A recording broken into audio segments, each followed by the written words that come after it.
নমঃ ভগবতে বাসুদেবায়। জয় শ্রীকৃষ্ণ। রাধে রাধে। প্রিয় শ্রোতা বন্ধুরা, ভক্তিকথা চ্যানেলের একটি নতুন ভিডিওতে আপনাদের স্বাগত জানাই। আজ 21শে আষাঢ়, 6ই জুলাই, রবিবার, 2025 সাল। হিন্দু সনাতন ধর্মের মানুষদের কাছে আজকের দিনটি অত্যন্ত গুরুত্বপূর্ণ, কারণ আজকের দিনেই পালন করা হচ্ছে শয়নী একাদশী ব্রত, যাকে আমরা দেবশয়নী একাদশীও বলে থাকি। আজকের দিনেই ভগবান শ্রীবিষ্ণু ক্ষীরসাগরে যোগ নিদ্রায় যান, তাই এই তিথির নাম দেবশয়নী একাদশী। আজ থেকেই চাতুর্মাস্য নামের 4 মাস ব্যাপী ব্রতের সূচনা হয়। এই একাদশী থেকে কার্তিক মাসের শুক্লপক্ষের একাদশী তিথি পর্যন্ত ভগবান শ্রীবিষ্ণু ক্ষীরসাগরে শেষনাগের রচিত শয্যায় আরোহণ করেন। সেই কারণে এই একাদশী তিথিকে শ্রী শ্রী শয়নী একাদশী তিথিও বলা হয়। 4 মাস অতিবাহিত হওয়ার পর কার্তিক মাসের শুক্লপক্ষের একাদশী তিথিতে পুনরায় জাগ্রত হয়ে থাকেন। সেই তিথিকে প্রবোধিনী একাদশী তিথি বলা হয়ে থাকে।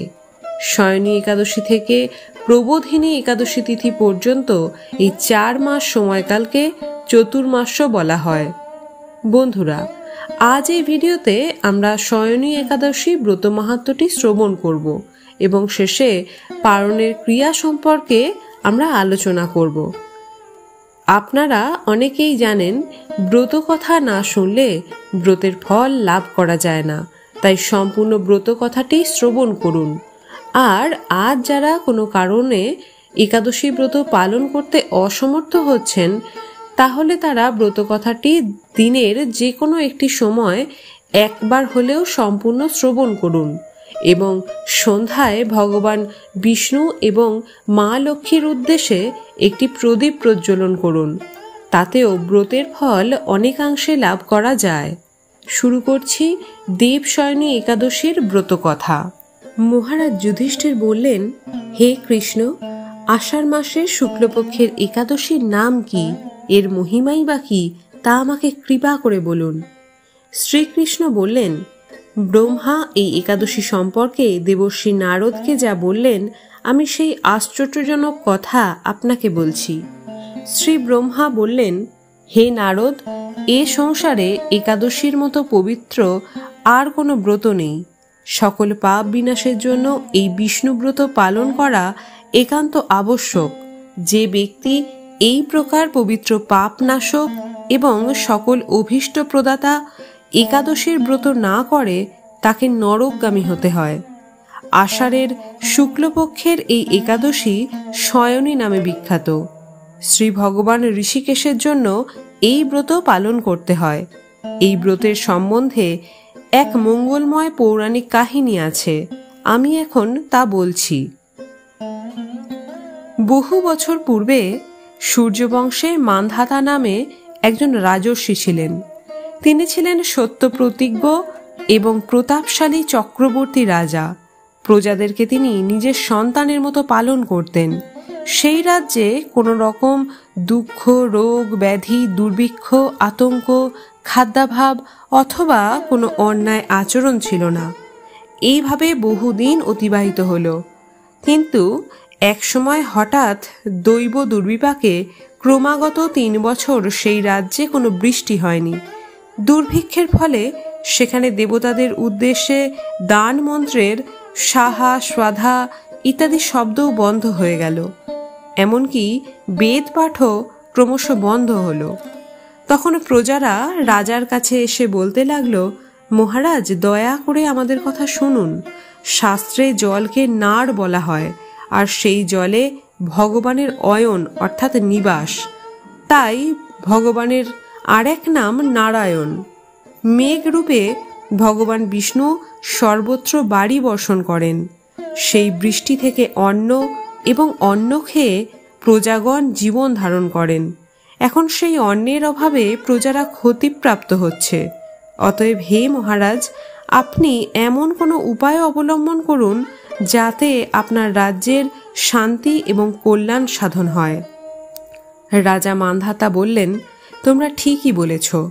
অন্ন থেকে প্রজার উদ্ভব, অন্ন থেকে প্রজার পালন, তাই অন্নের অভাবে প্রজারা বিনষ্ট হয়, আবার রাজার দোষেও রাজ্য নষ্ট হয়। আমি নিজের বুদ্ধিতে আমার নিজের কোনো দোষ খুঁজে পাচ্ছি না, তবুও প্রজাদের কল্যাণের জন্য আমি আপ্রাণ চেষ্টা করব। তারপর রাজা ব্রহ্মাকে প্রণাম করে সৈন্যসহ বনে গমন করলেন। সেখানে প্রধান প্রধান ঋষিদের আশ্রমে ভ্রমণ করলেন। এইভাবে তিনি ব্রহ্মার পুত্র মহা তেজস্বী অঙ্গিরা ঋষির সাক্ষাৎ লাভ করলেন। তাকে দর্শন মাত্রই রাজা মহানন্দে ঋষির চরণে বন্দনা করলেন। মুনিবর তাকে আশীর্বাদ ও কুশল প্রশ্ন জিজ্ঞাসা করলেন। রাজা তখন তাকে বনে আসার আগমনের কারণ সবিস্তারে জানালেন। ঋষি অঙ্গিরা কিছু সময় ধ্যানস্থ থাকার পর বলতে লাগলেন, হে রাজন, এটি সত্য যুগ। এই যুগে সকল লোক বেদ পরায়ণ এবং ব্রাহ্মণ ছাড়া অন্য কেউ তপস্যা করে না। এই নিয়ম থাকা সত্ত্বেও এক শূদ্র রাজ্যে তপস্যা করছে। তার এই অকার্যের জন্যই রাজ্যে এমন দুর্দশা। তাকে হত্যা করলেই সকল দোষ দূর হবে। রাজা বললেন, হে মুনিবর, তপস্যাকারী নিরপরাধ ব্যক্তিকে আমি কিভাবে বধ করব? আমার পক্ষে সহজসাধ্য অন্য কোনো উপায় থাকলে দয়া করে বলুন। তদুত্তরে মহর্ষি অঙ্গিরা বললেন, আপনি আষাঢ় মাসের শুক্লপক্ষের শয়নী নামে প্রসিদ্ধ একাদশীর ব্রত পালন করুন। এই ব্রতের প্রভাবে নিশ্চয়ই রাজ্যে বৃষ্টি হবে। এই একাদশী সর্বসিদ্ধিদাত্রী এবং সর্ব উপদ্রব নাশকারিণী। হে রাজন, প্রজা ও পরিবারবর্গ সহ আপনি এই ব্রত পালন করুন। মুনিবরের কথা শুনে রাজা নিজের প্রাসাদে ফিরে গেলেন। আষাঢ় মাস উপস্থিত হলে রাজ্যের সকল প্রজা রাজার সাথে এই একাদশীর ব্রত অনুষ্ঠান করলেন। ব্রত প্রভাবে প্রচুর বৃষ্টিপাত হলো। কিছুকালের মধ্যেই অন্নাভাব দূর হলো। ভগবান ঋষিকেশের কৃপায় প্রজাগণ সুখী হলো। এই কারণে সুখ ও মুক্তি প্রদানকারী এই উত্তম ব্রত পালন করা সকলেরই অবশ্য কর্তব্য। ভবিষ্যত্তর পুরাণে যুধিষ্ঠির শ্রীকৃষ্ণ তথা নারদ ব্রহ্মা সংবাদ রূপে এই মাহাত্ম্য বর্ণিত হয়েছে। শ্রোতা বন্ধুরা, এবারে আমরা জানব কিভাবে একাদশীর ব্রতের সংকল্প গ্রহণ করতে হয় এবং পরের দিন পারণ ক্রিয়া আমরা কিভাবে সম্পন্ন করব। একাদশীর দিন খুব ভোরে ঘুম থেকে উঠে স্নান পর্ব সেরে নিন। এরপর পরিষ্কার বস্ত্র পরিধান করে ঠাকুর ঘরে গিয়ে একাদশীর সংকল্প মন্ত্রটি গ্রহণ করুন। একাদশীর সংকল্প মন্ত্রটি হল, একাদশ্যাম নিরাহার স্থিতা অহম অপরেহনি ভক্ষ্যামি পুণ্ডরীকাক্ষ শরণাম মে ভবাচ্যুত। অর্থাৎ, হে বিষ্ণু, আমি আজ সমস্ত দিন উপবাস রেখে একাদশীর ব্রত রাখার জন্য মনস্থির করেছি। আমি যাতে নিষ্ঠার সাথে এই ব্রত সম্পূর্ণ করতে পারি তার জন্য আপনি আমার ওপর সদয় হন।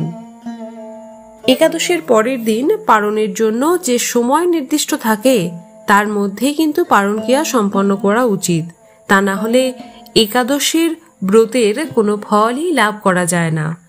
পারণের সময় পঞ্চ রবিশস্য দিয়ে ভোগ নিবেদন করার নিয়ম রয়েছে।